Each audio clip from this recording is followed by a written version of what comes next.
Binance could face fraud charges from the Department of Justice. But what is the Department of Justice waiting for? Bankless Nation, happy first Friday of August. David, what time is it? Oh, Ryan, it's the Bankless Friday weekly roll-up where we cover the entire weekly news in crypto, which is always an ambitious endeavor, yet we persevere into this bullish frontier. I'm claiming it's bullish this week. It's a very bullish week to me. I think it's a bullish. David came down from the mountains bullish. Okay, Yes. so Came back what bullish. was the elevation of Matterhorn and how did that go? The elevation of Matterhorn was 14,690 feet. Okay, mark that number, Bankless listeners. You can't necessarily judge a mountain by its elevation. Matterhorn's very steep. Yeah, it was a great mountain. But I had a ton that of fun. elevation is high though, right? That elevation is high as far as mountains go. I mean, high is relative. I wouldn't call it super high. Like Everest is 26,000 feet or something like that. Okay. Yeah. Yeah.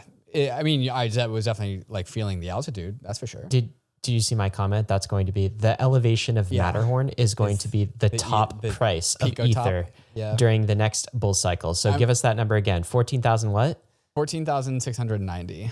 There it is. Yeah. It has been prophesized. Yeah. I'm looking forward to like as Ether pumps through this next bull market, it's like, oh, it passed my summit at Baker. Oh, it passed my summit at Pollux. Oh, it passed my summit at Rainier. You need to tweet that every single time it does, man. That's great. Well, it's great to have you back, Dankless. It's really good to be back. I'm just calling you Dankless. David and Bankless is Dankless. It's great to have you back, David. It's not the first time the word Dankless has been uttered. I'm very excited to be back. It's a very good time to be back. It's a very good week to be in crypto. I was a very entertaining week. Good things happened, some bad things happened, more good things than bad things, I would say. And like I said, I'm feeling pretty bullish. I don't know about you. All right, no, I'm feeling bullish too, although there were some bad things that happened this week, starting with the Curve exploit, which we got to talk about. That led to a cascade of events across all of DeFi. Everyone's talking about the CRV token right now. We did an entire episode on that. I think we got to get the recap in today's roll-up. David, what else are we covering? What else? We got the base launch date is announced. We're about to drop the base, and a meme coin frenzy has already happened on base. So it's already had its meme coin frenzy cycle, or at least the first of perhaps future cycles. Richard Hart is sued by the SEC for fraud and issuing unregistered securities. Man, like I never thought I'd see the day, but here we are. So we're going to talk about all of that and why some people are thinking that the Department of Justice is not far behind. And then also Binance is in the hot seat. Speaking of the Department of Justice, investigation for fraud. Are they too big to fail? Does that matter for Binance? What else we got, Ryan? We got some birthdays, don't we? We got a birthday to celebrate in the episode. I'm not going to tell you what birthday we're about to celebrate, but it's a big one. It's an important one. So stay tuned in the show, guys, for that.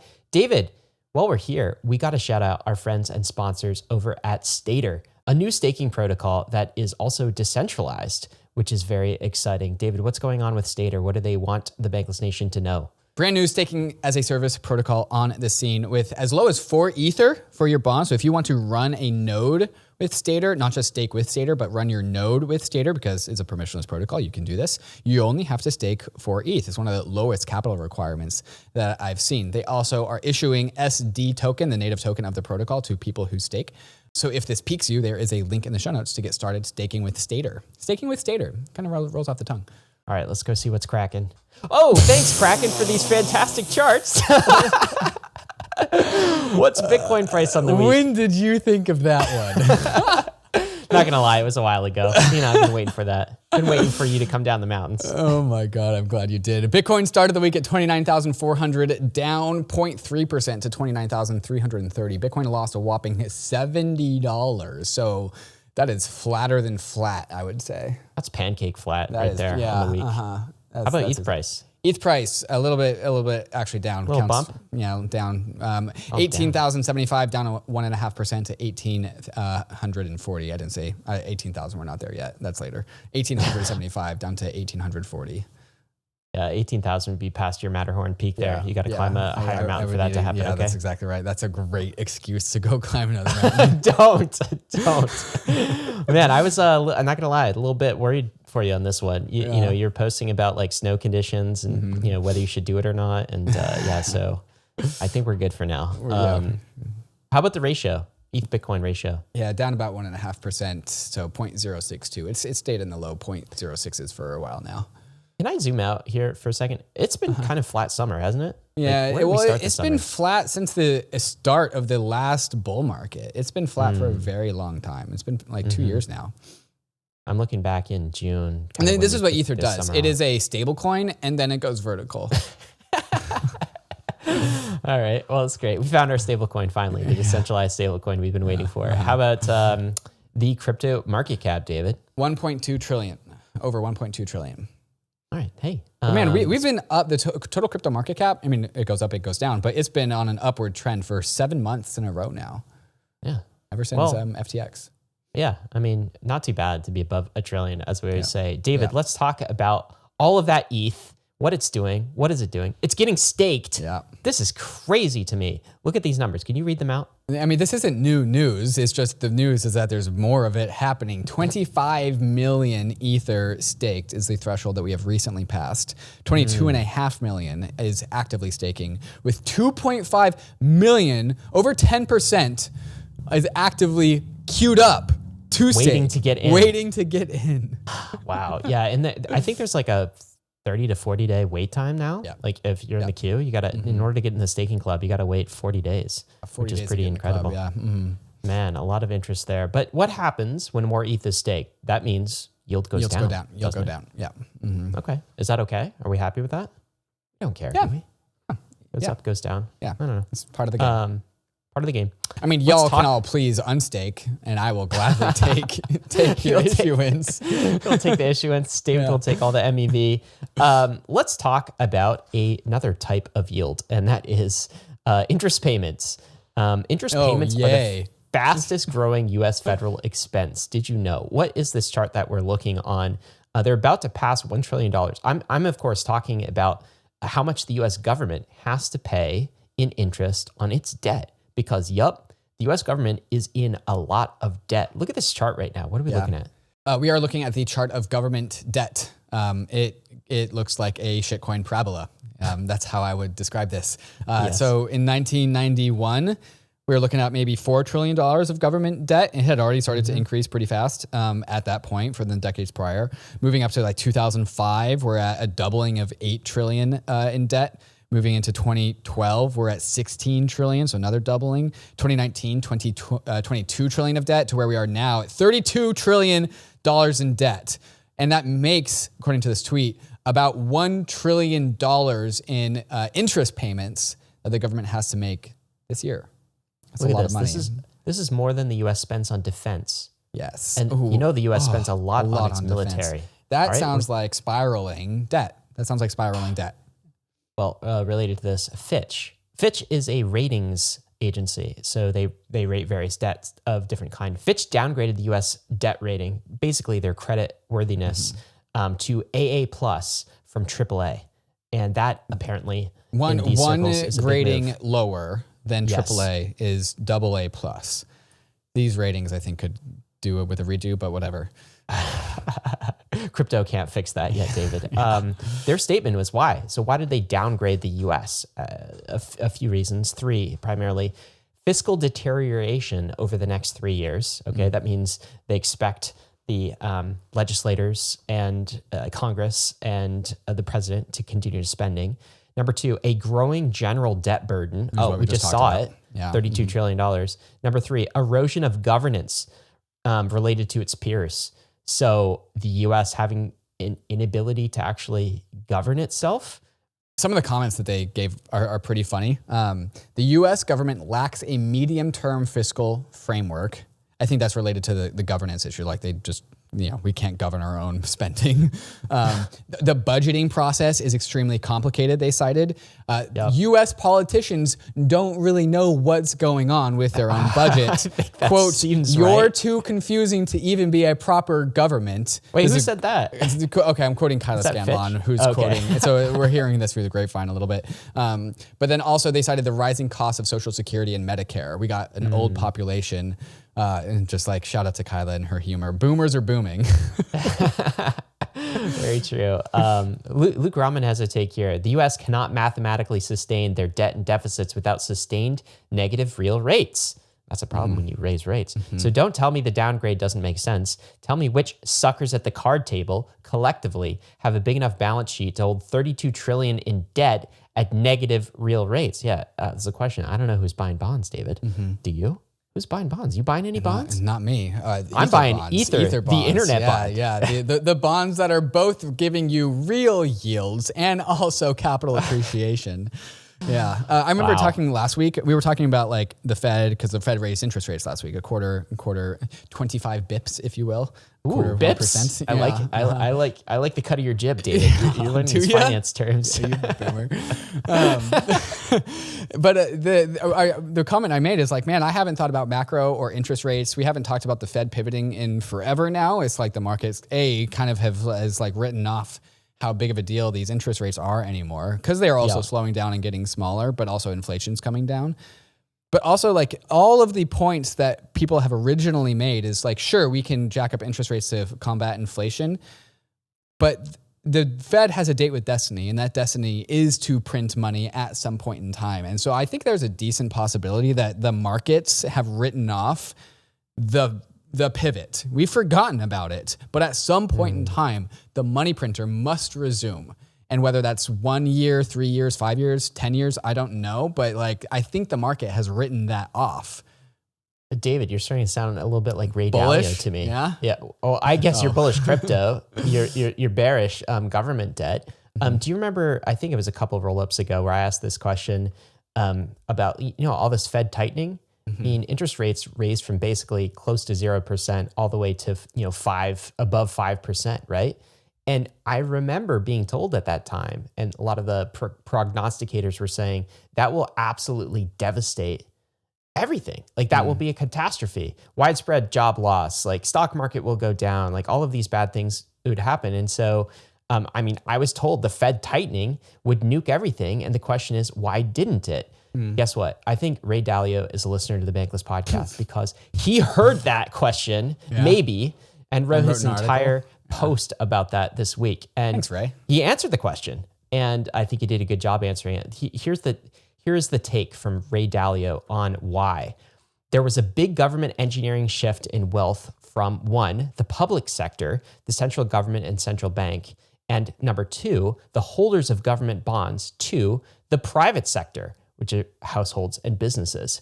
This made the private sector relatively insensitive to the Fed's very rapid tightening to a more normal monetary policy. And as a result of this coordinated government maneuver, the household sector's balance sheets and income statements are in good shape, while the governments are in bad shape. So that's why unemployment is low. Feels like the private sector is doing okay. The stock market is almost all-time high. Because you know who took all the bullets for us? The U.S. balance sheet, that $32 trillion that we were looking at over there, and bondholders. That was the take. He simplifies it a little bit. More simply, central banks took on a lot more debt, so their balance sheets deteriorated, and the central banks printed a lot more money, which caused inflation to rise, and bought a lot of the debt to get money into the hands of the private sector, which now, as a result, is in relatively good shape financially. So yeah, bondholders took a haircut. The government's balance sheet took all the bullets. The private sector's doing okay. Wealth inequality increased even more. And that begs the question of what's the next phase of all of this. And I think the answer, according to Ray Dalio, is more money printing, as you're saying, but a different type of money printing. We already did the QE thing. We already did, the buying bonds thing. The next step, according to Ray Dalio's, long-term cycles and his planning is basically like helicopter money directly to the people to decrease wealth inequality, all sorts of government programs, fiscal and central bank programs kind of become the same, and we're just printing money and giving it to the people. That's kind of the next step. Why do the people get the money? What's the motivation there? Well, because look at things like the stock market's at an all-time high, right? But also wealth inequality has increased in the U.S. But don't the people need to grab their pitchforks in order to induce the motivation in order to get the helicopter money? Yes, David. Right. Yes. We're not going to be like, hey, we've decided to give a distribution to the people. Like, no. I mean, look out there. Are you seeing pitchforks? Because I see pitchforks. They might be a little bit in the distance. I'm not seeing pitchforks. There's so much anger, like politically. I mean, look at our political climate. I think so much of I see there's a number of a gap in that happening, and then also helicopter money. I don't see those things like having a smooth directional. I don't think it'll be smooth, but I think that there is increasing anger. I blame social media for some of these things, blame the internet for some of these things. I think a lot of the anger, just in general, like answer the question of why is everyone angry all of the time, is due to wealth inequality, due to like shrinking pie, due to lack of economic opportunities. There's again, the top 10%, the top 1% are doing fairly well in this type of environment, but a lot of people are left behind. The whole rural versus urban thing, that's another lens on this. I mean, we're not to get into politics, but 2024 in the U.S. political scene is going to be real rocky for many reasons, for lots of reasons, but one of them I think is part of the wealth inequality story.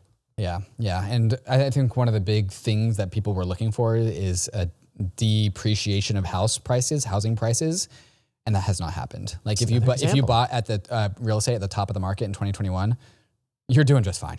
Like you're doing great. Student debt is another example of that, whole large conversation. I mean, there's many areas where this is spilling over into political. But let's move on. Let's talk about Tether for a second. Did you know, David, that Tether now holds more UST bills than Australia? It's pretty crazy. Alrighty then. Okay. I mean, I don't know how many T-bills Australia holds. Less than Tether. Yeah. So Tether, David, has $72 billion worth of T-bills. And apparently this is larger than the nation state of Australia. So there's a comment from Collins Belton about this. Wow, if true, Tether is apparently holding more T-bills than Australia and also the UAE and many other countries. At this point, regardless of whether you believe on their history, I think it's hard to see the US government railroading these guys easily anymore. What does that mean? What do you think about that? Who's the USG and what's railroading? USG's government. He's saying the US government is US the USG. government. What's railroading? I think what he's saying is basically like the US government is not going to shut Tether down, is not going to completely like excommunicate them. Too big to fail? Yeah, I think that's what he's saying. Basically, when something like this gets too big, the government doesn't kill it because that would be too painful for everyone involved. Instead of killing it, they just legitimize it in some way. And so Collins is making the point that this seems to be what could be happening with Tether. I mean, they got more T-bills than most countries. I'm not sure how I feel about that. That's probably bullish for crypto assets because it reduces the systemic risk of Tether. But then crypto just made another bank that's too big to fail. I'm not sure how to feel about this. I don't know. I don't know how to feel. I'm going to take the bullish side. I'm bullish because of it. All right. It's bull week. So when in doubt, you choose bullish. David, what do we have coming up next? Coming up next, Curve Exploit and its founder's mega loan sends DeFi into a hot seat.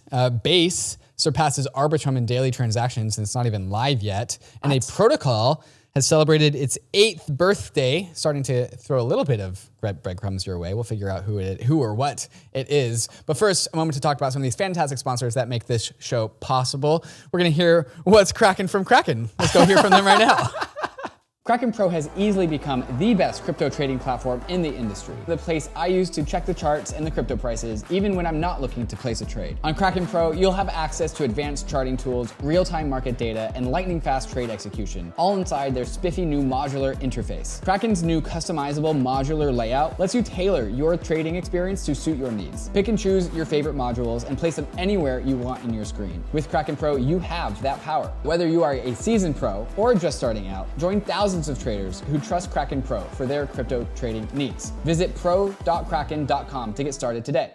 Introducing Polygon 2.0, the value layer for the internet. For too long, the limitations of blockchains have held back app development and stifled user adoption. The internet allows anyone to create and exchange information. What's missing is a value layer that lets anyone exchange, store, and program value. That's where Polygon 2.0 comes in. Polygon Labs has unveiled a series of innovations that will radically alter the Polygon ecosystem and Web3 as a whole. By leveraging groundbreaking ZK innovations, such as Polygon ZK EVM, the next iteration of the best-in best-in-class Plonky 2 proving system, and a first-of-its-kind ZK-powered interoperability layer, Polygon 2.0 will give users and devs unlimited scalability and unified liquidity. Right now, there is a Polygon improvement proposal regarding a potential ZK-powered upgrade of Polygon Proof of Stake. If approved, Polygon Proof of Stake would become a Layer 2 ZK EVM Validium. So make your voice heard on this proposal by joining the Polygon Discord today. You have a chance to help the Polygon community give the internet the value layer it deserves. Curve Finance was hacked this week and it sent shockwaves across all of DeFi and crypto. David, what happened here? Yeah, so there was a vulnerability in the coding language, Viper, that Curve used for some of its pools. So this is actually pretty damn deep in the tech stack. And so I don't think it was anything in the way that Curve pools were built, but because they use Viper and because Viper forgot to have these like re-entrancy checks in their code base. As a result, it allowed for a re-entrancy attack, which is a pretty known attack. It's actually how the DAO hack got drained back in 2016. And so Curve had a re-entrancy attack thanks to the coding language Viper that forgot to have re-entrancy checks in it. $70 million was drained from 4 Curve pools: the Pindle ETH pool, the Metronome ETH pool, Alchemix ETH pool, and then the Curve/ETH liquidity pool. About $20 million was actually recovered by white hat hackers and MEV bots, interestingly enough, which is an interesting little side quest of this story. But the big story is that because of the Curve ETH pool, $5.1 million of Curve tokens, 7.2 million Curve tokens, was drained and then taken into the exploiter's wallet. Now that's one thing, that's bad, because this exploiter gets $7.2 million. The reason why this goes from a bad story about Curve to a bad story about DeFi is because the Curve founder, Michael Egorov, had taken out about $110 million of stablecoin loans against his 460 million Curve tokens, which was almost $300 million at the pre-exploit price. Then once you put $7 million of Curve tokens into the hands of an exploiter, people start to react to that because that is, we are just one button press away from dumping $5.1 million of Curve tokens into the market.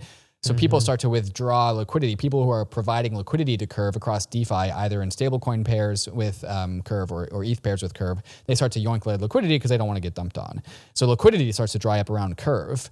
And so that makes the liquidity profile around Curve very precarious. And especially when Michael has $110 million of collateral, of borrowed stablecoins against his Curve collateral, he is under duress. His positions are under duress. And if that Curve exploiter decided to liquidate his Curve, they would cause a cascading liquidations if Michael was not able to bolster up his positions. He has since sold about $16 million of Curve to pay back some of his loans, but he still has $90-something million in loans to pay back across DeFi protocols. Now, here's all of the DeFi protocols that Michael has put Curve tokens into and borrowed stablecoins from. Aave V2 is the biggest one, coming in at 300 million Curve tokens, which is 34% of the circulating supply of CRV. Abracadabra has 51 million. Fraxlens had 41 million. Inverse Finance had 25 million. StakeDAO had 3 million. Celo had 2 million. This guy put Curve across DeFi and then borrowed stablecoins. Like I said, 110 million stablecoins. And so all of these are in precarious positions. If Curve goes down to the price of, I think, 34 cents, it's currently at 38 cents last I checked. But if it ever went to 34 cents, he would be liquidated and that would cause... 38 cents? What, did it get that low?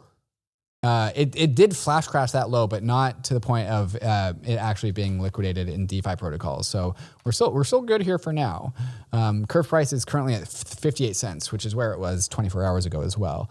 So he's looking good for now, but it's still not a good place to be.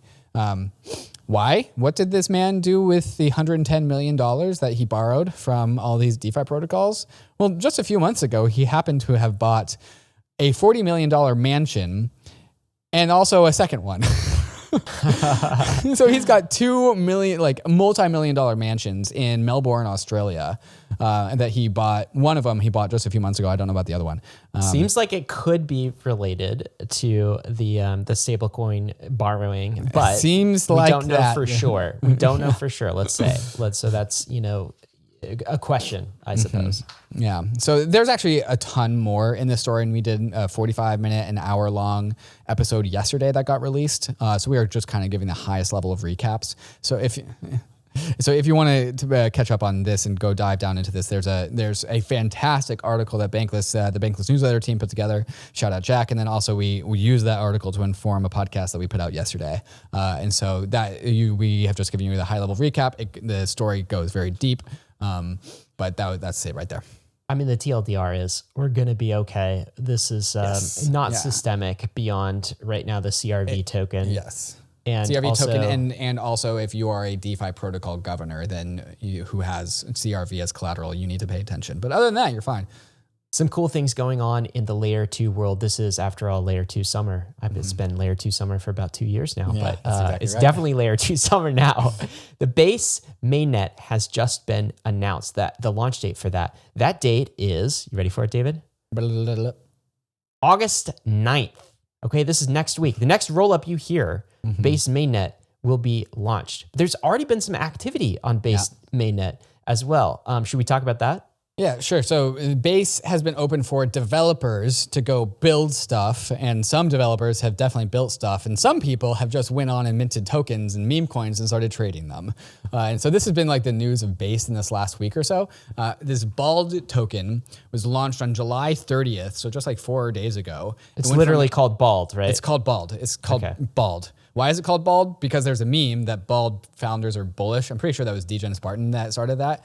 And so, this is Brian Armstrong's chain. It's not actually, but, associated with Coinbase, therefore associated with Brian Armstrong, who is a bald man, who is a bullish bald man. And so the BALD token was made. And so that launched on July 30th. When all tokens are minted, they all start at a valuation of 0.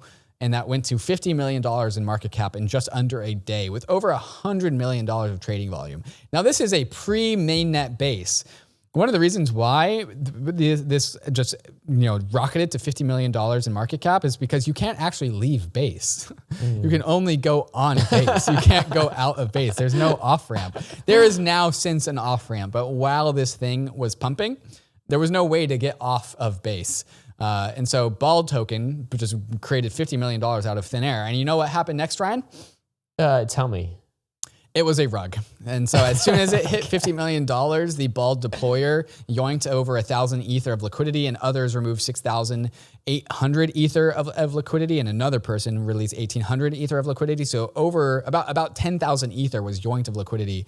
And this thing goes from $50 million down to below $10 million. The valuation of BALD, not that it matters or you should care, but if you are curious, the valuation of BALD is about $11 to $12 million. As of now, after falling about 90%. And so a short little, token meme coin mania in Base. But the founders removed about $32 million. Now, we've seen meme coins before. I mean, we've seen a lot of meme coins, of course. This is the first on Base, and it was certainly the largest last week. Congrats, Base. You got your first meme coin. And you were just talking about the liquidity being drained. There's more to that, because the individual who removed the liquidity seems to be the founder of BALD, the instantiator of the meme coin. And this individual, the founder, was actually the lead rug puller here and withdrew $32 million of ETH liquidity. So it was basically a founder rug meme coin that happened on the Base blockchain. Do you get to call yourself a founder if you just founded a meme coin? Yeah, I shouldn't have said founder. I mean, what is that? Scammer? Like a scammer minter? in chief? Minter? Is it a scam? Because what is a scam anymore? So you're rugging liquidity, but you never, I'm assuming they never advertised, hey, here's what I'm going to do with this Base token. And it's gross. I don't know what term we use for it, but we'll call it gross. That's for sure. But there's some conspiracy theories going on about this, on who is the the minter, the scammer in chief behind Bulb. So there's a lot of this conversation going on in crypto Twitter. This is one account, Hype, saying, to summarize, thousands of ETH between FTX and Bald. The Bald deployer was the first voter on all sushi proposals. Listen to these clues. The Bald deployer tweets the same sentence structure as who? SBF? What? Man. First time we've used those initials in a while. The Bald deployer was the biggest DYDX farmer. The Bald deployer's DYDX post sounds a lot like SBF in terms of sentence structure. The on-chain activity lines up with court dates and bail of who? SBF? We know SBF was doing stuff through VPN recently. Okay, a lot of the sleuthers are doing sleuth stuff, okay? Right. And there is... Where's the Charlie meme of all the people, of all the lines going across all the different like clues? This is total crypto Twitter conspiracy theory, but there is the possibility, at least crypto Twitter was considering the possibility, that the rugger in chief was actually our friend SBF. And can you imagine, David, that one of the biggest frauds in history, just like hypothetically, imagine, okay, Charlie, conspiracy theory, gets out on bail from his parents' basement, launches a $30 million rug on one of his biggest competitors' chains called Bald. And he thought no one would notice. Like, if that's the case, that's what happened. Now, I personally don't think that's the case after the sleuths on crypto Twitter have kind of batted this around. But I will say it does seem like the individual who deployed this has some ties to Alameda Research, which that is, of course... That is a fact. That is a known fact. That is a fact. And is absolutely crazy here. This is another take. Somebody who's been doing some sleuthing. What does this say? Yeah, they say, Igor says, all right, I've been sitting on this news all day, but let's look at the Bald Twitter account, which is the account that issued the base token deployer address. This is definitely someone from Alameda, but I don't think we can safely say that it is FBS. This is definitely someone from Alameda, but we cannot safely say that it is SBF, even though he's a psycho, is what this person says. And so, yeah, so if you just sleuth around and you go back to the originating address, there is it's associated with Alameda Research. So, scammers gonna scam. That's what they do. Wow. Yeah. And they say that Sam has no access to a laptop or a limited access. So, it's like I don't know the details of it, but it's like he can access like the New York Times and, government approved websites. I bet you he cannot be issuing contract addresses on Ethereum. I bet that is not allowed. So they say, but the conspiracy theory lives on crypto Twitter. Anyways, as a result of all this, Bald has made Base surpass Arbitrum again before Base is launched. Bald transactions surpass Arbitrum transactions in daily transaction volume. 5.3 million transactions settled in one day, which interestingly enough, Ryan, has made Base profitable.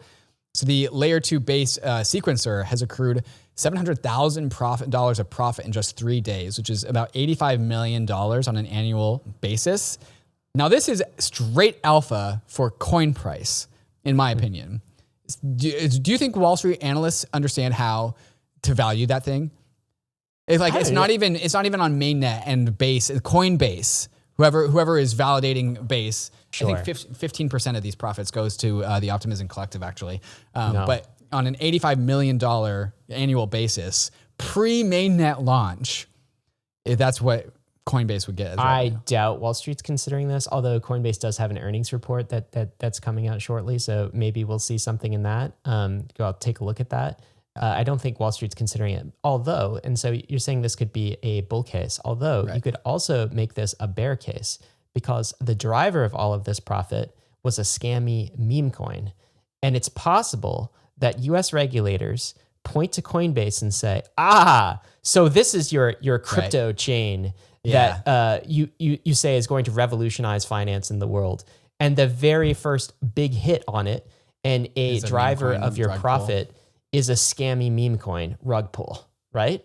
So I don't know, bearish or bullish on this initial use case here. I choose to interpret the bullish scenario. It's that kind of weak, huh? Although, it is that kind of weak. But, Base is a permissionless chain.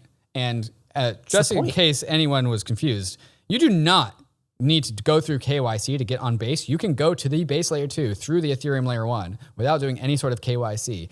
Anthony Sazzano had a really good take this week about this. Funniest thing about this launch of Base is that it's only meant to be for developers. The official public launch is scheduled for early August. That's August 9th. But degens are so starved for volatility that they aped anyways. Amazing. See, you know, bullish appetite, trading appetite is on the table. People want to buy tokens right now. For this crap, though, it's like casino stuff. I hate it. I hate it. Hey, you know, we're gonna get there. Token's gonna token. David, at some point, the like high utility, good for the world use cases will crowd out and buy the block space from the crappy ones. The dumb use cases come first. The better use cases are harder and therefore come second. Yeah, say that again so I believe it. The dumb, stupid, easy use cases come first. The harder public goods, good for humanity, bullish use cases are harder to do, but they come second. Oh, well, speaking of that, I've got another story for you. Richard Hart, do you remember that? A dumb, stupid meme coin token called HEX. What happened with that this week? Not just HEX. Yeah, so the SEC has sued Richard Hart over HEX, Pulse Chain, and Pulse X, alleging that he raised over $1 billion across 3 different unregistered securities since beginning in 2019. He also defrauded investors by using investor funds for personal goods. I think there's plenty of evidence for that on crypto Twitter, and he just flashes that around. The lawsuit says that Hart continually touted these investments as a pathway to grandiose wealth for investors, claiming that HEX, for example, was built to be the highest appreciating asset that has ever existed in the history of man. Although Hart claimed these investments were for the vague purpose of supporting free speech, he did not disclose that he used millions of dollars of Pulse Chain investor funds to buy luxury goods for himself. As a result of this suit, HEX, Pulse Chain, and Pulse X have all dropped a lot. I got a chart tab if you want to open up that one. HEX went from 1 penny to half a penny, down 50%, which is pretty bad.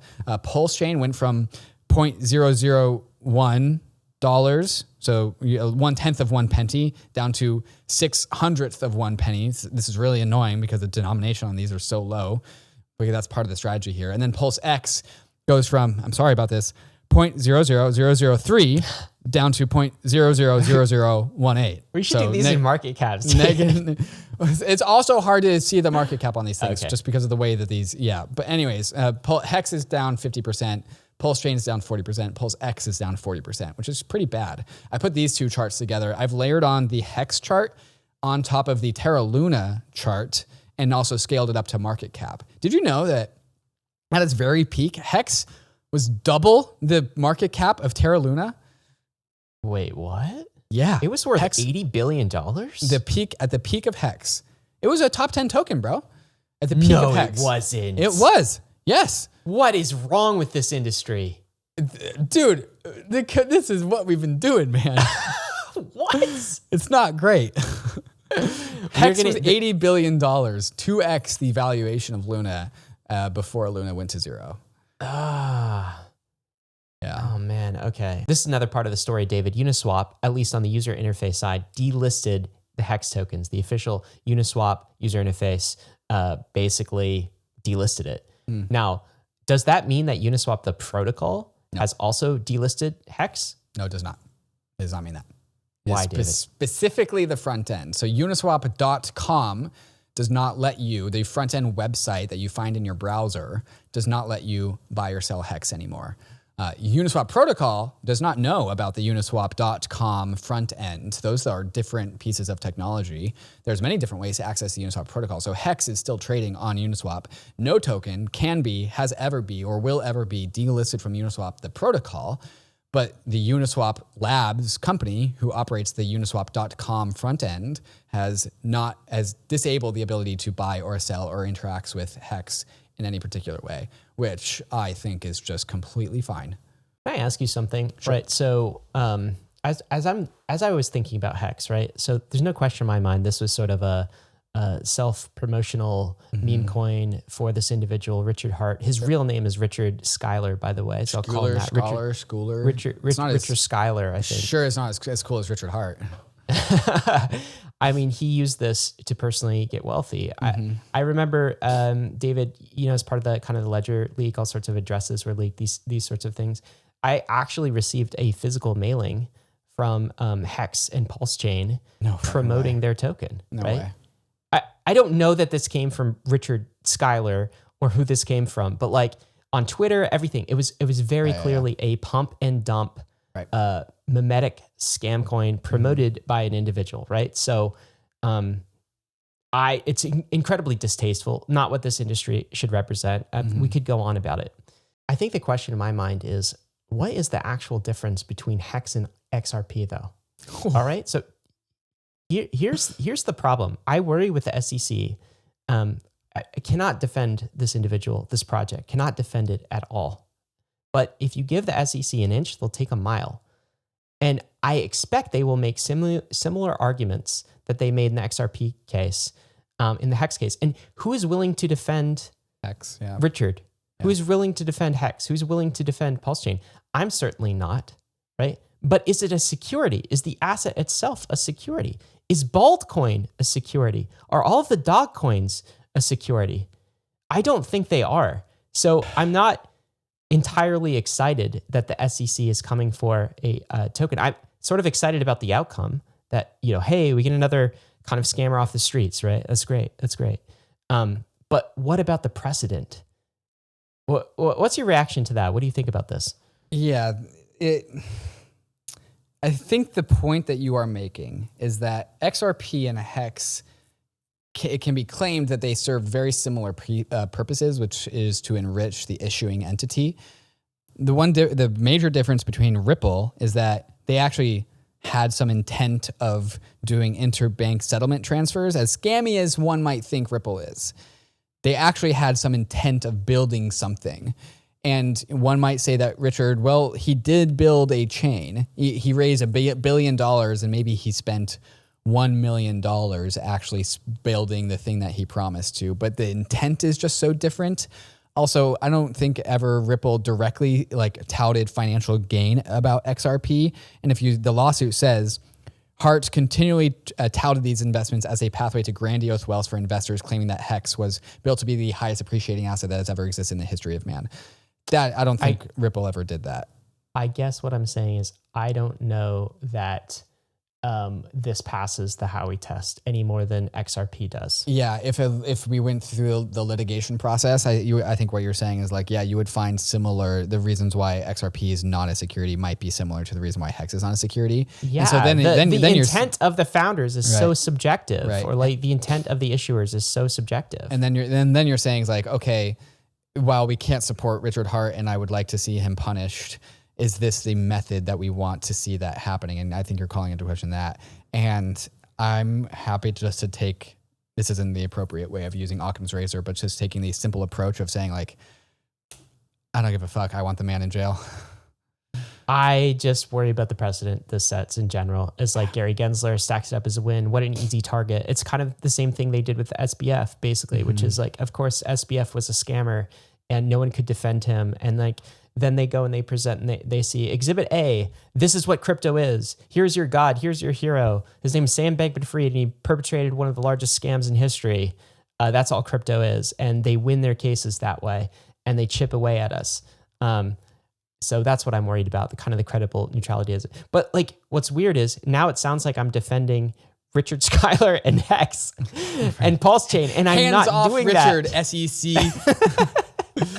I am not doing that at all, to be clear. I worry about the precedent this sets. But it might not just be the SEC bringing a case against him. What's this piece of the story? Okay, so this is now speculation. But Martin Shkreli was engaging with Eric Wall. And Eric Wall is, he's been interestingly a part of the whole Hex ecosystem, not as a promoter, as one of the guys trying to take it down and help prove the fraud to the Hexicans, even though they don't want to see it. Anyways, Martin Shkreli is replying to Eric Wall. And Martin Shkreli is the guy who went to jail for jacking up, I think, EpiPen costs. Remember him? And now he's in crypto. Yeah. And so he goes, if you look at page 90 of the sentencing guidelines, he is already at 40 points, which if you look up the sentencing chart in the same PDF is recommended life sentence. With all the victims, it's a rough situation if he gets cuffed. So this is, I think, this is talking about the Department of Justice. And so Martin Shkreli is saying that he might rack up enough, whatever these points are, rack up enough points, and Martin Shkreli would be very familiar with this as somebody who he racked up, he said 39 points. And if you get to 40 points, the sentencing chart can put you in jail for life. What are these points? Is this like fraud that you're doing something that is different than? I'm not sure. I've never racked up any points. I've never been charged by the Department of Justice. Misappropriation? Yes. Right. Yeah. It's a different set of causes. And these things seem more relevant to the individual in question, at least in my opinion, rather than the SEC making a determination as to whether some particular meme coin is a security or not. I just don't want them to do that. But I do want our justice system to catch scammers. Right. That would be nice. So I asked Martin Shkreli, what do you think the odds are that the Department of Justice picks this up? And he goes, 99% if they have the goods on misappropriation, which I seem they likely do. And he goes, it's likely that he settles to 10 to 15 years in jail. If he goes to trial, 25 to 30 years is easily on the table. So I'm trusting Martin Shkreli is not something that I would do, but he's got experience in this matter, having gone through this. And so he's saying that it's likely that eventually we will find Department of Justice charges upon Richard Hart. Meanwhile, David, in another court, do you remember Kyle Davies, the 3 Arrows Capital co-founder? How could I forget? Well, he said he apparently renounced his U.S. citizenship. Oh. And so as a result of doing that, I'm no longer an American citizen. The U.S. courts have no jurisdiction over him. Is that how that works, David? Can you do that? Can I just say I'm not a citizen? If you break a law and you just, I was never a citizen. I actually listened to there's an old Planet Money episode about this. I used to love Planet Money. It hasn't been so great lately, but they did an episode on people who just like declared independence from citizenship so they wouldn't have to pay taxes. Really? Yeah, there's been like a handful of court cases about this who people just say, I'm not a citizen anymore. And they're also living inside of the United States when they do this. And there's been a whole series of like legal efforts about this. You can't do it. they won't let you. It doesn't work that way? It doesn't work like that. No, not at all. So he's just trying to abscond from participating in bankruptcy and all these things that he has to do. He is currently in Dubai, I believe, which is a non-extradition country. But basically Kyle Davies is saying that the United States courts can no longer tell him what to do because he declares to no longer be a citizen of the United States, which again, the United States says you can't do that. Well, certainly racking them up this year, David. You have a tweet here. Do Kwon, jailed in Montenegro, awaiting extradition. Alex Mashensky, charged by the Department of Justice. Check. SBF, house arrest, awaiting trial. Check. 3 Arrows Capital, permanently exiled from the U.S., and all extradition countries. We'll see. Check. Richard Hart sued by the SEC. Speculation of DOJ indictment. What? Why are you putting this checklist together, David? This goes back to our permission to be bullish weekly roll-up. Was that last week's permission to be bullish? Man, we're cleaning up the industry. Like Richard Hart sued by the SEC. I will say fingers crossed that the Department of Justice is not far behind. 3 Arrows Capital, they're not in jail, but they are quarantined as far away from the United States as possible and all United States allied countries, the West. They could go to jail. I will give a 2/3, a majority checkbox, but there's still left to be things to be done there. Same thing with SBF. He's under house arrest. He's awaiting trial. I'm assuming he's going to go to jail if I want to place faith in society. Alex Mashensky, charged by the Department of Justice. Do Kwon is in Montenegro, awaiting extradition to the United States. Who else is there? We got him. We got them all. Another question here is, does this act as a deterrent for the next cycle? When a new scammer thinks there's easy prey out there in crypto, and I'm going to launch my token, I'm going to do my fraud, I'm going to do it this way. When they look back and they see, the previous cycle, look what happened to the scammers in chief last time. Justice was served. Does it act as a deterrent? Because if so, that is also bullish moving forward. It means, hopefully, we have less scammers entering the space because it works like the real world, right? If you commit fraud and it's egregious, then justice will be served. And I think that is bullish as well. Yeah. Richard Hart got away for all of his shenanigans for way too long. Do you know there's a documentary being made by him? About Richard Hart? About HEX, yeah. August 4th and 5th? Wow, that's in 2 days. Oh my God, the timing of this is great. The documentary industry has to love this. Hollywood's got to love what happened in crypto in the last few years. So much material, so much content. So many stories that are some of the craziest sitcom-y stories, ones that crypto Twitter does know about, ones that they don't, that I wish all of them could come to light, but there's too many of them. We'll get a few though. I think we'll get a few. David, speaking of great content, what's coming up next? Coming up next, ETH is getting an ETF, at least a futures ETF perhaps. Binance could face fraud charges from the Department of Justice. But what is the Department of Justice waiting for? We'll talk about that. 2 protocol birthdays this week. These birthdays keep on changing. Something turns 8, something else turns 2. The Worldcoin debate continues, some angles that we might have missed that we're going to cover, and also $750 million magically appears in Bitcoin buy pressure. Where did it come from? I don't know. But we're going to get to all of these stories and more. But first, a moment to talk about our fantastic sponsors that make this show possible, especially MetaMask Portfolio, the portfolio you need to help navigate the incoming bull market because we're feeling bullish. We're going to go hear from them right now. Are you a MetaMask user? Well, you're listening to Bankless, so of course you are. The wallet you know and love just got a whole lot better. MetaMask Portfolio is the ultimate one-stop shop for all of your crypto needs. It gives you a holistic view of your crypto portfolio across multiple chains and multiple addresses all at once. You can easily view and manage all your coins, tokens, and NFTs in one convenient place just by connecting your wallet. MetaMask Portfolio goes beyond just viewing your portfolio though. Inside the portfolio, you can do all the incredible money verbs that make DeFi so powerful. You can buy, swap, bridge, and stake your crypto assets with ease. It's like having a powerful battle station for all your DeFi moves right at your fingertips. So if you're looking to do more in Web3 your way, MetaMask Portfolio is the answer. I already know that you have a MetaMask wallet, so go check out your MetaMask Portfolio. Learn more at metamask.io/portfolio. Arbitrum is accelerating the Web3 landscape with a suite of secure Ethereum scaling solutions. Hundreds of projects have already deployed onto Arbitrum One, with a flourishing DeFi and NFT ecosystem. Arbitrum Nova is quickly becoming a Web3 gaming hub, and social dApps like Reddit are also calling Arbitrum home. And now, Arbitrum Orbit allows you to use Arbitrum's secure scaling technology to build your own Layer 3, giving you access to interoperable, customizable permissions with dedicated throughput. All of these technologies leverage the security and decentralization of Ethereum and provide a builder experience that's intuitive, familiar, and fully EVM compatible. Faster transaction speeds and significantly lower gas fees. Arbitrum empowers you to explore and build without compromise. Visit arbitrum.io, where you can join the community, dive into the developer docs, bridge your assets, and start building your first app on Arbitrum. Binance could face fraud charges from the Department of Justice. The US DOJ officials are considering fraud charges against Binance, but they're concerned about the cost to consumers. According to people familiar with the matter, reported by Semaphore.com, federal prosecutors worry that if they indict Binance, it could cause a run on the exchange similar to the one that befell the now bankrupt platform FTX, causing customers to lose money and potentially spurring a panic in the crypto market.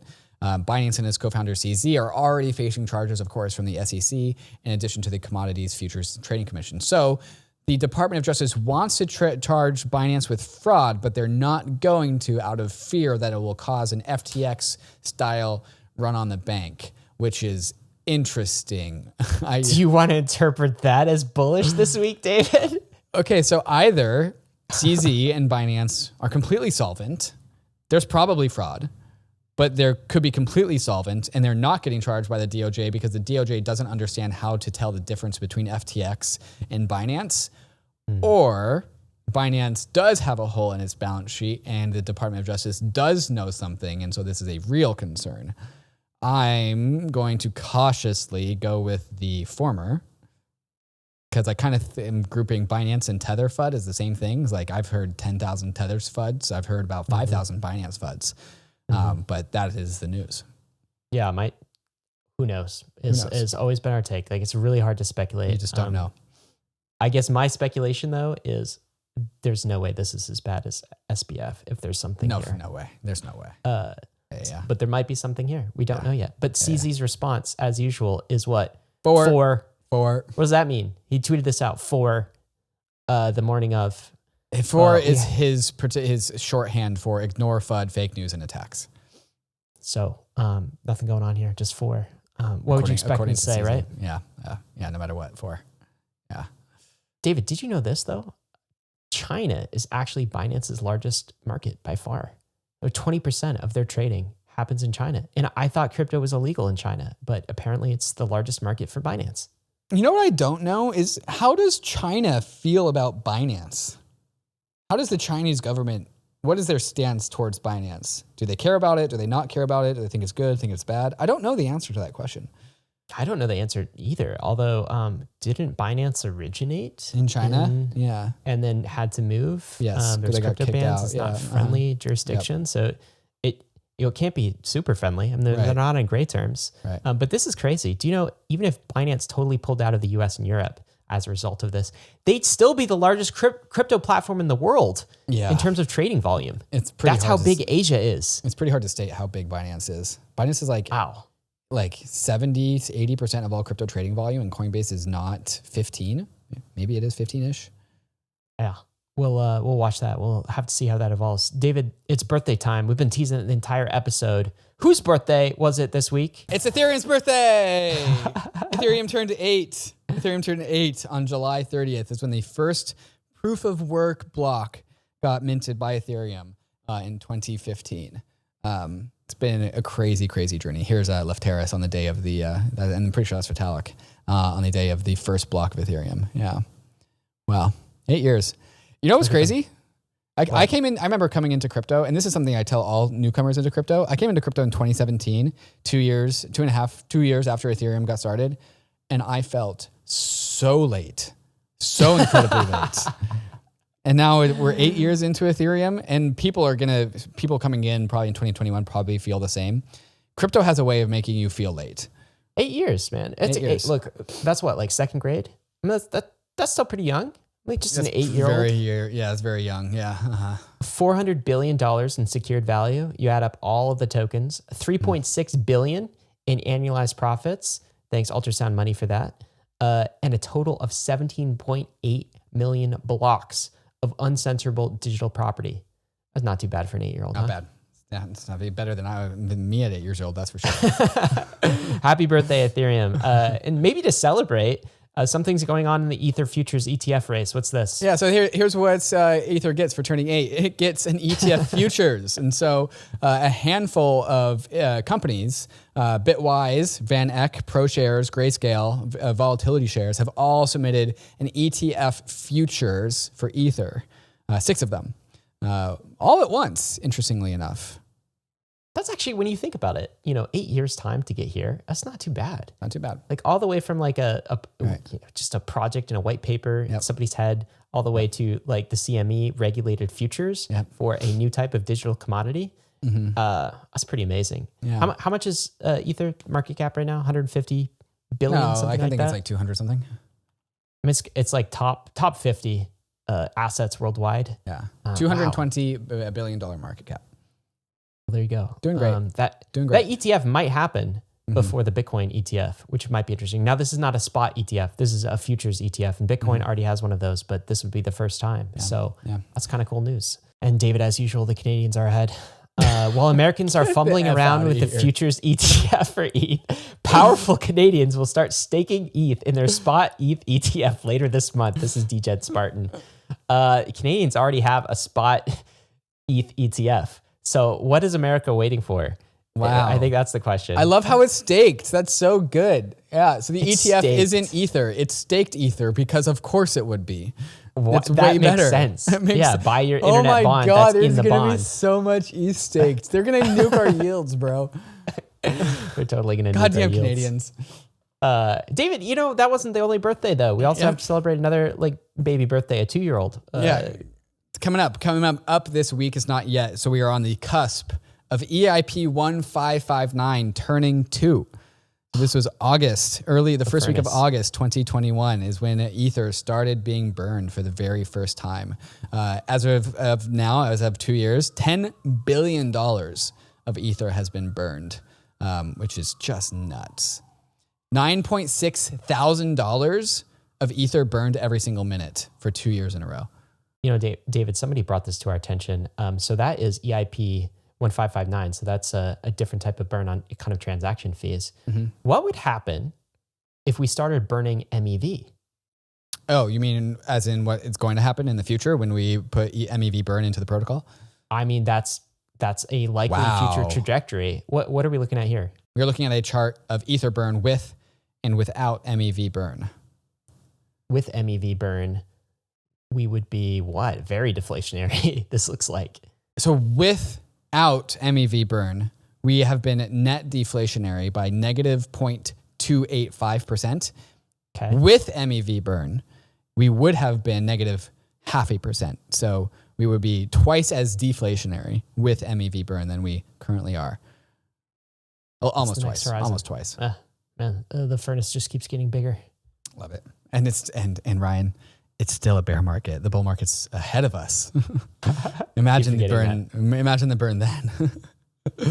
This is a release from MetaMask. Attention stakers, you can now stake your MATIC with MetaMask Portfolio. Check it out. We talk a lot about MetaMask Portfolio. MetaMask is actually a Bankless sponsor, but this is really cool to see their user interface in the Portfolio app, and you can actually stake your MATIC tokens. You can stake Ether as well, but adding another verb to the MetaMask Portfolio, stake, to stake. Yeah, so this I think is this is cool because MetaMask Portfolio, we're going to talk about with what I'm bullish on, and it has to do with setting up my battle station, my bull market battle station, which you should do, teaser. But MetaMask is now making it easy to stake for a layer 2 network. Do you think it stops at Polygon? No, it doesn't just stop at Polygon. All layer 2 networks, once they decentralize, once they become permissionlessly validated, you're going to be able to see that stake button. Oh, am I allowed to do this? Yes. Tomorrow, I don't think the announcement is out, but today, Offchain Labs is announcing shared sequencing, permissionless validation of Arbitrum. So you're going to be able to stake your ARB token and validate the Arbitrum chain. So Arbitrum, stake. Optimism, stake. ZK Sync, stake. Any layer 2 that gets to the point of decentralizing the sequencer and allows for permissionless validation, there's going to be a stake button. I mean, probably. So... there definitely should be. And why stake? For yield, right? For the yield, bruh. Yeah. Jeez. Stake your Ether for the layer 1, stake your layer 2 tokens for the layer 2. Everyone pick your layer 2 that you think is going to get the most yield and press the stake button that's probably coming to MetaMask Portfolio eventually. So much cool stuff going on. This is another cool thing going on. This was an EIP that almost escaped my attention. EIP 6968. This is Kevin Owaki writing this. 6'8", 6'9". Oh, sorry. It's waiting for you to get that one.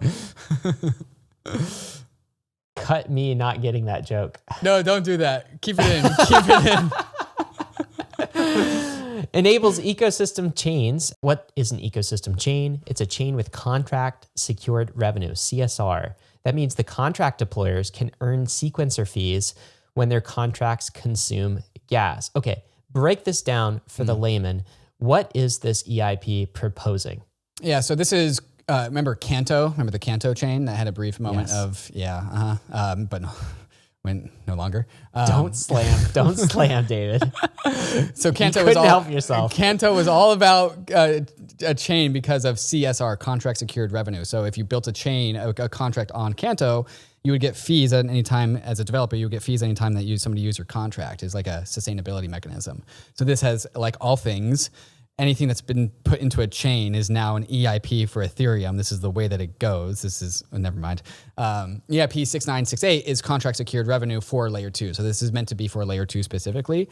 And so any layer 2 can accept this EIP to create a contract secured revenue primitive on top of their layer 2. And so it's an incentive to get devs, like it pays devs. Like if you are a dev and you make a contract on a layer 2 and people use your contract, you get money. So it's a financing mechanism. It's so huge. I think this is massive. I think it's incredibly bullish. So what this means is basically like if you create a kind of like a public good, you don't have a monetization mechanism. Like let's say you create a very cool stable coin on a layer 2 that starts to accrue a lot of value, a lot of transactions around it. You actually get paid sequencer fees in order to do that. It's a whole new business model, I think, on top of layer 2s, and that's what's exciting here. Yeah, there's been a lot of debate about contract secured revenues and the economic models behind it and whether they're good or sustainable or not. We haven't seen them actually meaningfully get adoption, and perhaps there's good reasons for that. Maybe we haven't seen enough experimentation, but now we are seeing this experimentation move to the layer 2s. Speaking of moving to layer 2s, the temperature check for Celo. This is the temp check of the Celo layer 1. The governance check's like, hey, do we want to move to a layer 2? Passed 100% to 0. Okay, not completely zero. 56 million to 632. Call that 100 to 0. So Celo is officially going to be a layer 2. Yeah. We spent a lot of time last week talking about WorldCoin. I think there's just a couple of things to tie off. The first is this tweet thread from Eric Wall. It's actually almost like a Twitter post these days.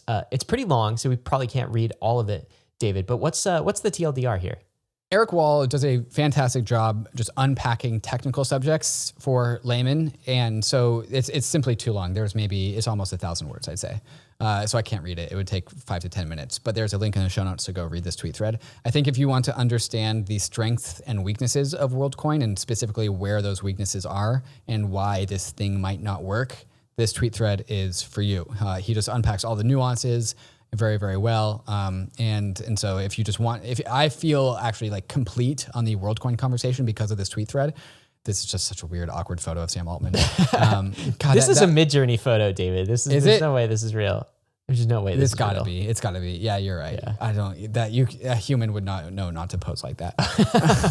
Okay, so that's the call to action. If you want to read this tweet thread, I highly recommend it. Also this week, I saw a tweet here that Ryan's got pulled up from Martin Koppelman, who's also a creator of a different decentralized identity protocol.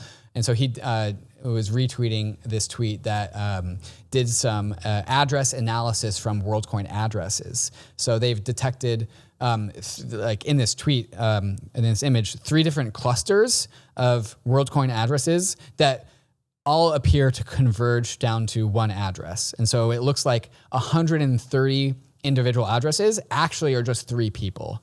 Bucket puppets, basically. Exactly. So it has been Sybil attacked. And so if you read the Eric Wall Twitter thread, X thread, he basically the TLDR is like, yeah, every single WorldCoin account is 100% verifiable, a unique pair of eyeballs. Mm-hmm. That doesn't mean that it is in the hands of a unique person. And this is what we are seeing here today. So the whole premise of WorldCoin, and even anyone giving legitimacy to WorldCoin, which included me, is based on the fact that they can actually produce Sybil resistance. And if they can't do it, then this thing is worth 0. And so it's not. Yeah, that's the base requirement for decentralized identity is you have to be Sybil resistant. If you're not, then the solution just doesn't work. So just because you can prove unique eyeballs does not mean you can prove unique humans. And so this is the weakness that seems to be appearing with the WorldCoin. Thing. Binance received a deposit address of a bunch of WorldCoin tokens from 150 different wallets within 48 hours after launch, profiting about $10,000. So this is, hey, that UBI WorldCoin distribution, somebody is farming that. Many people are farming that and they're profiting from it, which breaks the whole system. You got to fix that if you're going to do this well. MicroStrategy, David, they're continuing to buy Bitcoin. MicroStrategy is about to pump another, $750 million into Bitcoin? Dude, thin air, man. They're minting MicroStrategy shares out of thin air just to buy Bitcoin, and it's working. I totally knew this would work. Saylor is channeling demand for Bitcoin ETF into demand for MicroStrategy shares. He's printing infinite MicroStrategy shares and buying finite Bitcoin. Central banks and governments should take note. Maybe they're the next ones to do this is kind of the point. I was looking at like an old E-Trade account I have, and there's a crypto section in E-Trade. And you know what they recommend? Because you can't actually buy, a spot ETF. Of course, the grayscale products, that kind of thing. Also, MicroStrategy. If you want crypto exposure in your E-Trade account, then buy MicroStrategy stock. And they're not wrong, but it's messed up. I'm just going to chalk that up to TradFi failings.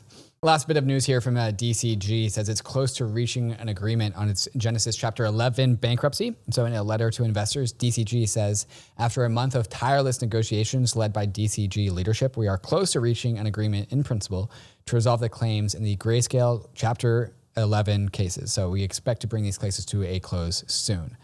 So maybe the the DCG story is coming to a close here. Which is just around the time for the bull market to start. So that makes sense. Yeah, and getting that story closed would be bullish. David, we got some bullish questions coming at us. Number one, will OP tokens accrue value? How does Base fit in? That's a question from a Bankless listener. Also, are L2s as safe as Ethereum? We'll get into that. And there's also a pretty hot Vitalik take this week on the state of crypto right now. And it's bullish, of course. The theme of this episode. Would Vitalik say that it's bullish? I don't know. I'm putting words in his mouth, but guys, we'll be right back. We will be right back with all of that just after we thank the sponsors that made this episode possible. MANTLE, formerly known as BitDAO, is the first DAO-led Web3 ecosystem, all built on top of MANTLE's first core product, the MANTLE Network, a brand new high-performance Ethereum Layer 2 built using the OP stack, but uses EigenLayer's data availability solution instead of the expensive Ethereum Layer 1. Not only does this reduce MANTLE Network's gas fees by 80%, but it also reduces gas fee volatility, providing a more stable foundation for Mantle's applications. The Mantle Treasury is one of the biggest DAO-owned treasuries, which is seeding an ecosystem of projects from all around the Web3 space for Mantle. Mantle already has sub-communities from around Web3 onboarded, like Game7 for Web3 gaming, and Bybit for TVL and liquidity and on-ramps. So if you want to build on the Mantle network, Mantle is offering a grants program that provides milestone-based funding to promising projects that help expand, secure, and decentralize Mantle. If you want to get started working with the first DAO-led Layer 2 ecosystem, check out Mantle at mantle.xyz and follow them on Twitter at 0xmantle. Hiring people worldwide, paying them in crypto, providing them access to benefits, it all's so complex. But it doesn't have to be. Complying with labor laws, payroll rules, tax obligations, and crypto regulations in every country that you employ someone is difficult, time-consuming, manual, and costly. And it's drawing more and more attention from regulators and governments. But there is good news. TOKU is here. TOKU is the first employment and compensation platform for the crypto industry that makes this easy. TOKU helps you hire employees or contractors and pay them in fiat or crypto legally, compliantly, and with all the taxes handled in over 100 different jurisdictions. So whether you're an early stage company with just a team of 2 or you're an enterprise with 200, TOKU has a solution that meets your needs. TOKU is already working with the leading companies in the space: Protocol Labs, Hedera, Gitcoin, and many more. So transform your employment and token payroll operations with TOKU. You can reach out to TOKU at toku.com/bankless or click the link in the show notes. Question from Keifu. I think I've heard of value accrual to OP from the main OP chain via fees and MEV, but will there be any value accrual from other OP chains like Base to the OP token itself? How is a layer 2 token like OP going to accrue value, David? Yeah, so this is a really, really good question. I think from the early days of Base mainnet launch, they said that they committed that they want to be a part of the OP collective because they used the OP stack chain to create Base.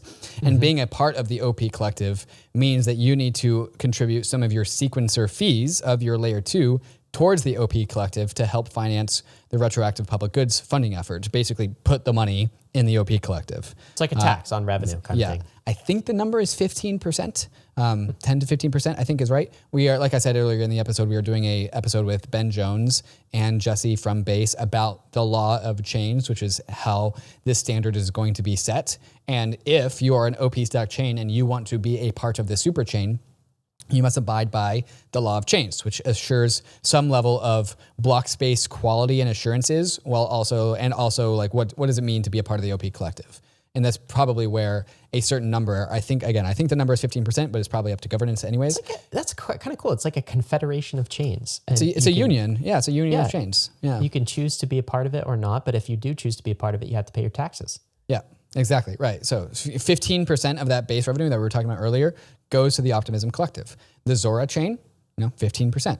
WorldCoin, if that is a thing that lasts, 15%.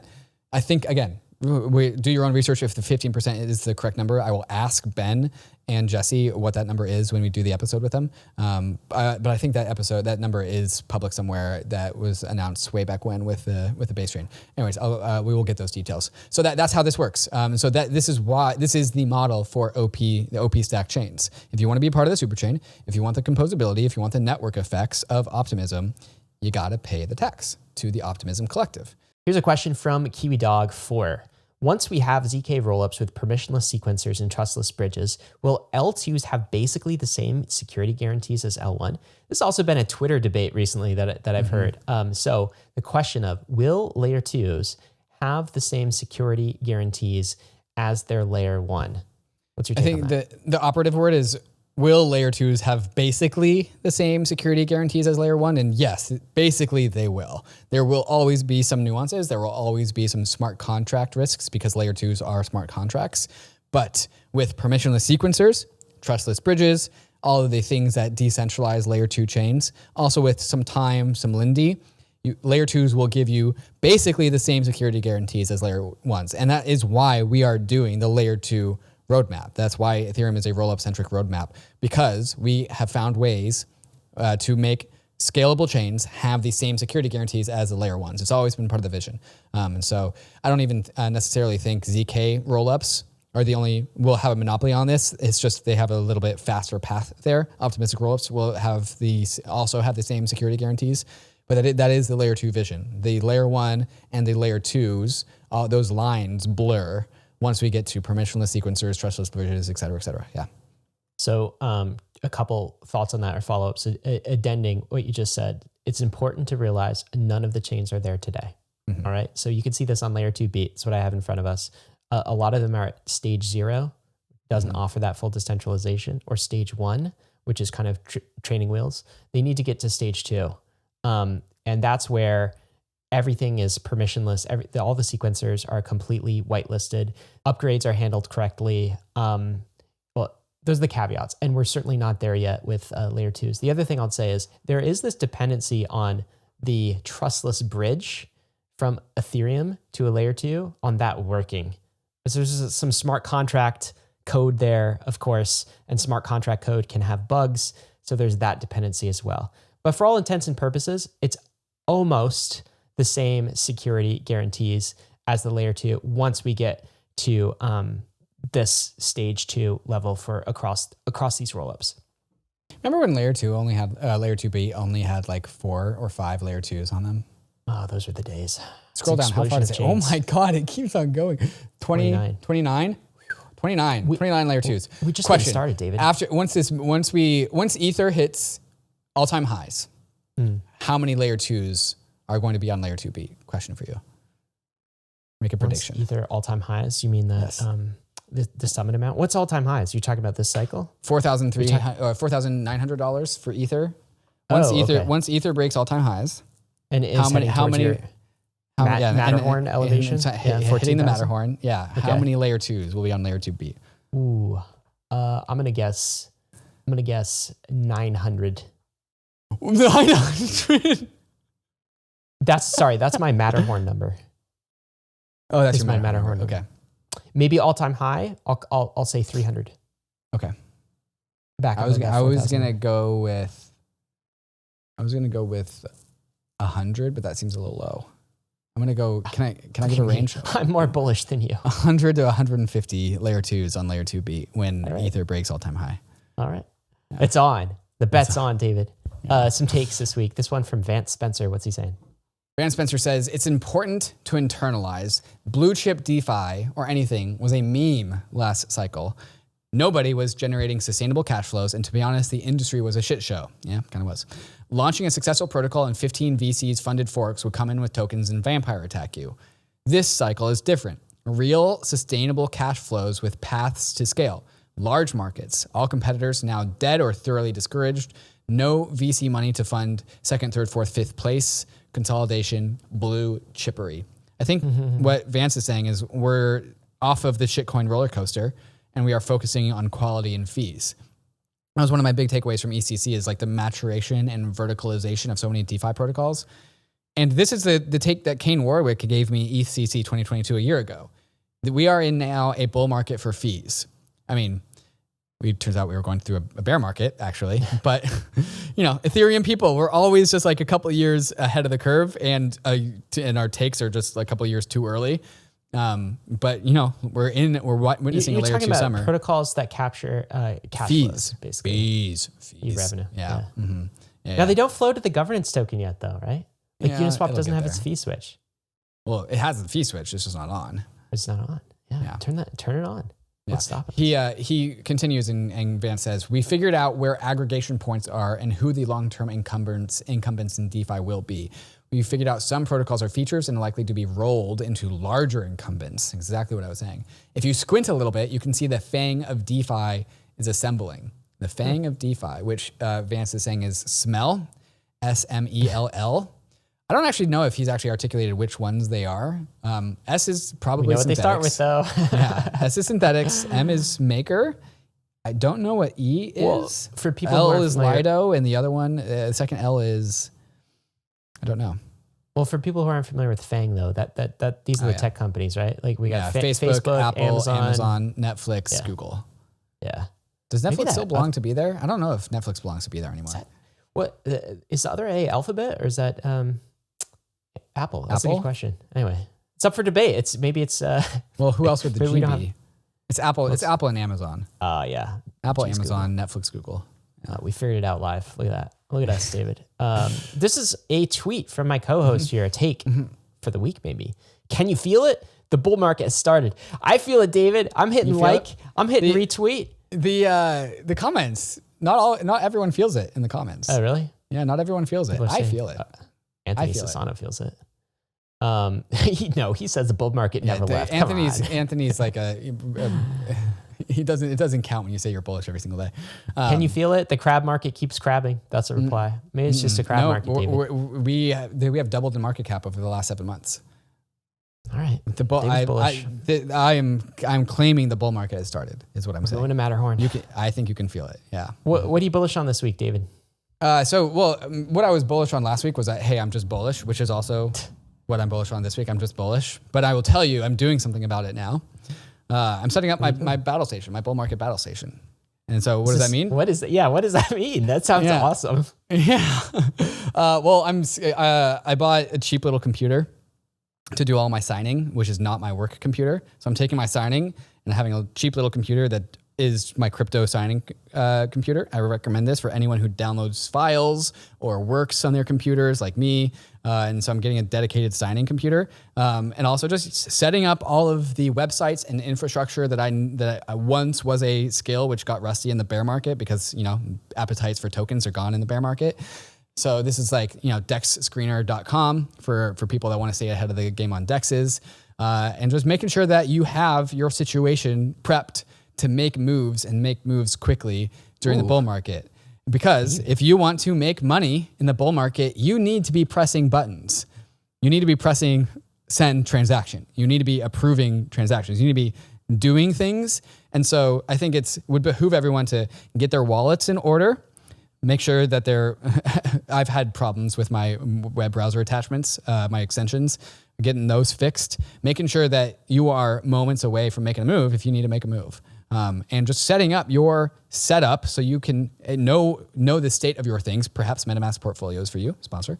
But just like setting up your battle station, making sure that you're ready to go, collecting data and being able to preview the DeFi landscape, because I'm saying we are in the first out of a 9-inning game. And here we are. That's cool, David. The DeFi, the crypto battle station is a great idea. Bull market battle station is a great idea. Yeah. I will also say, and just to take that, the traditional Ryan boring type approach here is you also don't have to do that. You can do that. This is a game that you choose to enter. You do not have to play. The game that you can just choose to play if you're kind of like just tired right now is dollar cost average in. Yeah. I'll just counter this with the point of like the game that David's playing. I know because I know David, he's not playing with his entire stack. So he's got a portion kind of set aside, right? He's playing this game, right, David? He's nodding his head. The staking stack. Oh, okay. That is a different game. One could play the staking game, which is a different game to play. Yes. And I just want to, so that you don't hear from what David just said, all right, I got my bull market battle station. I'm going all in with all of my assets on whatever kind of pumping, whatever I'm feeling good about in this bull cycle. I'm going to make it all back this bull cycle. I will just say, I think that boredom has stolen more money from crypto investors than Sam Bankman-Fried. Yeah. All right. The worst mistakes I've made in crypto have been because I was bored and I wanted to click buttons when I shouldn't have. Sometimes you have to click those buttons. Sometimes you have to be cautious and can just dollar cost average in. So the way to manage this in your mind is just partition things. Yes. Have your staking game that you're playing, your accumulation game, your kind of like maybe your ETH game, and then have another game on the side that you play and separate those interests, separate those accounts and separate them in your mind too.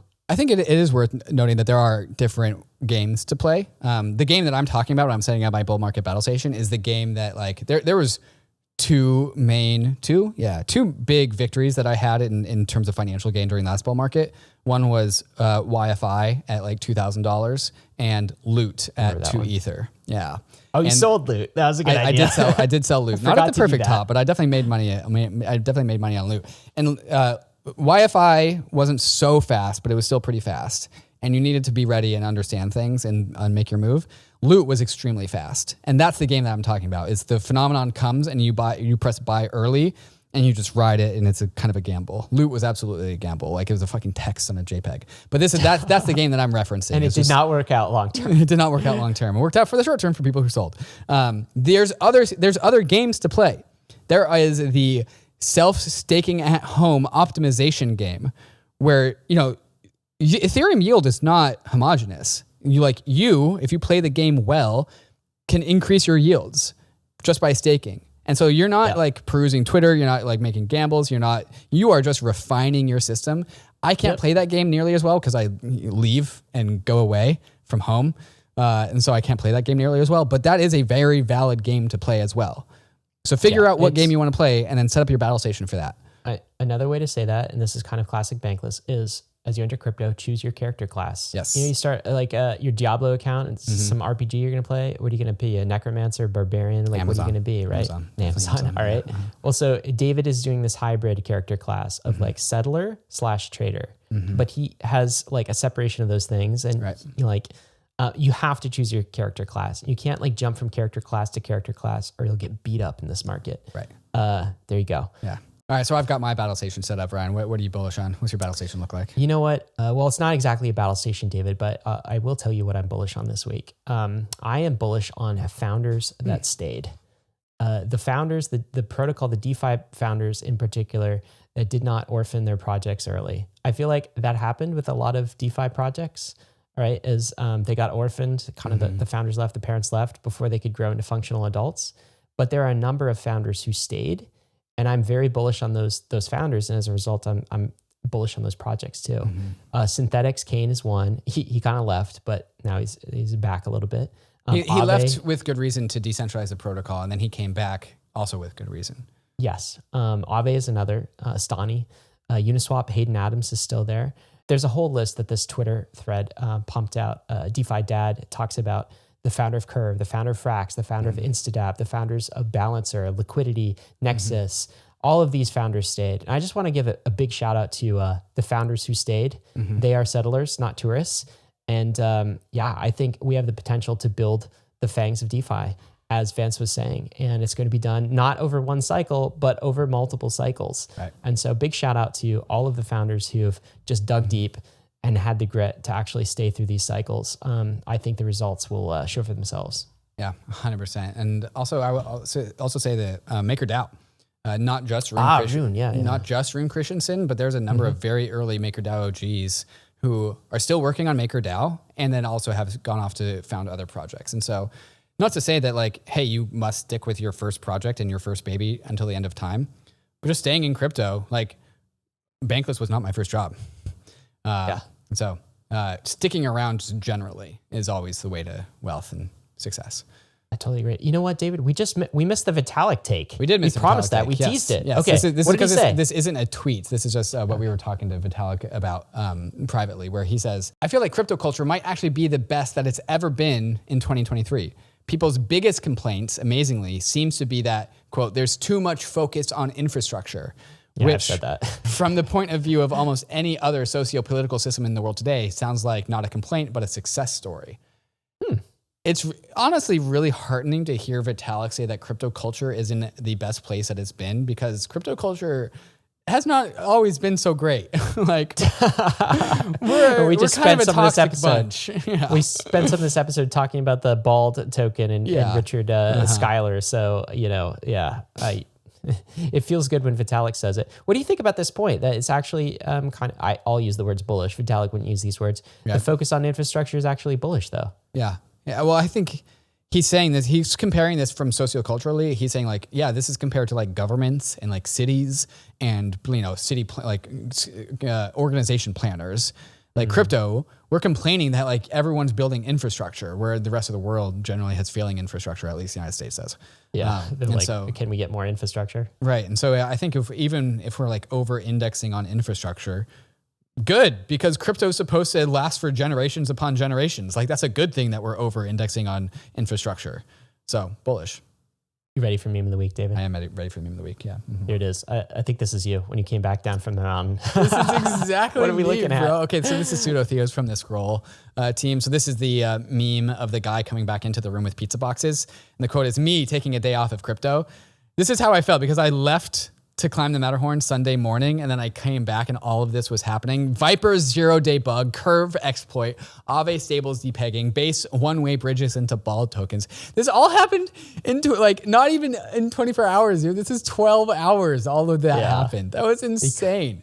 He comes back in the apartment with pizza boxes, and it's just absolute chaos. There's fires and fighting. Yes. Yeah. That's what it feels like to be in crypto for sure. That's why you can't take a day off. And we hope you don't take a week off the weekly Rollup, because our job is to absorb all of this chaos and then relay the signal to you. Yeah. Our mental health is great. Risks and disclaimers. Got to end with this, of course. None of this has been financial advice. Crypto is risky. You could lose what you put in, but we are headed west. This is the frontier. It's not for everyone, but we're glad you're with us on the Bankless journey. Thanks a lot.